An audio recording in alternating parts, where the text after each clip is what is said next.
I'm Phil Constantine. This is Travels with Phil, and on this episode we're looking at the Johnstown Flood in Pennsylvania, which happened in 1889.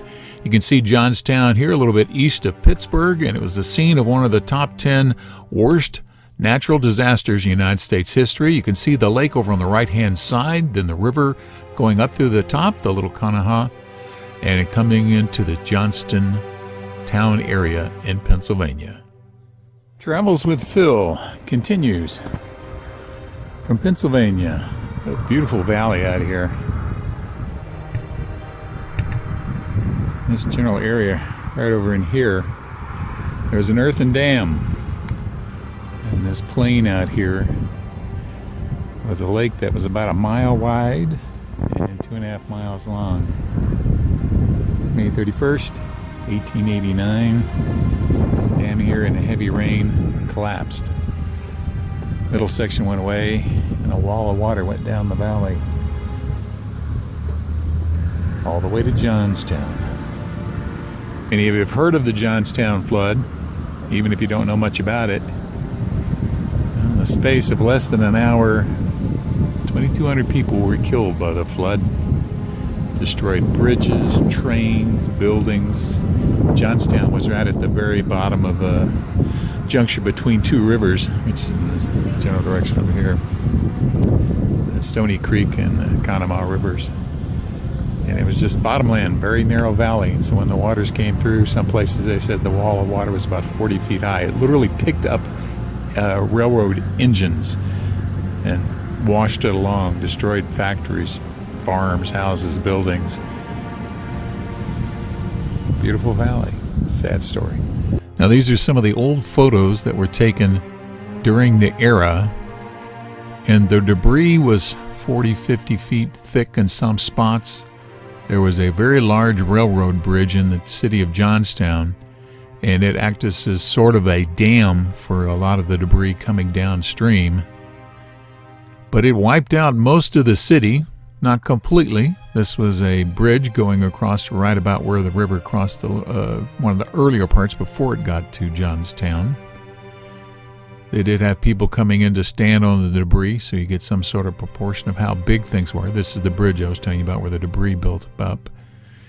It took a long time to get it moved out, but not only where there's debris, it's wiped away everything there. Where this debris was, then a fire caught, because there was a big ironworks not too far away. The water hit the fires there, caused great amount of steam, explosions, fire caught on. So not only were some people killed by drowning, others were burned, others were struck by debris. Lots of cases where people were on tops of buildings or inside buildings stuck up against the roof. People saw their family members float away. Many occasions they may have lived for a while. This is where that explosion you saw there's where they had to come in and explode the debris so they could get into it. Some bodies were actually found in Ohio. That's how far away the waters carried them. Some estimates put it as 20 million tons of water that came through from the dam. It just an enormous amount of water came through. This was once a lake, a reservoir that had been built for some very rich folks. And it was never meant to be that deep, but water just kept filling up and filling up. It was an earthen dam, and eventually the middle part slowly faded away, seeped in, destroyed the internal workings because it was never built to be holding a dam that was a mile wide and 3 miles long. The damage from the railroad cars here, when you see these engines like this, tons and tons that were just rolled and rolled and rolled until they finally came to a stop. Again, some of the people over the city. A few buildings did survive, as you can see here. People were warned in advance that the dam might be breaking or was breaking. A lot of folks just didn't believe it or just thought, oh, that's a foolish thing to worry about. Only a coward would run. Even one documented story of a man who said that to the guy that was on horseback trying to warn everyone, and he was killed later.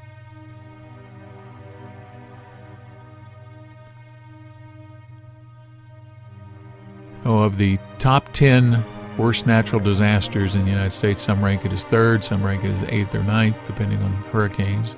This is where you see children floating away from their parent, never to be seen again. This is the morgue. Little girl wants to know if her mother is there.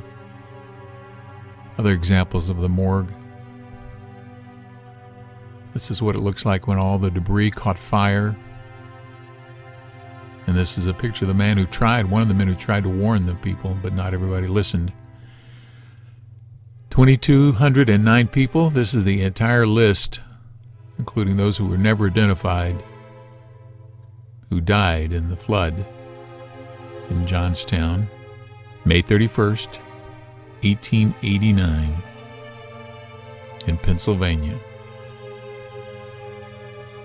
A very, very sad story.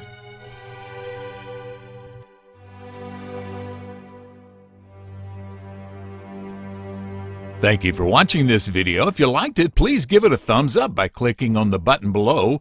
You're welcome to leave comments below as long as the language is family friendly. And finally, if you'd like to see more of my videos, please subscribe to my channel by clicking the button over on the bottom right-hand corner. Thank you again for watching.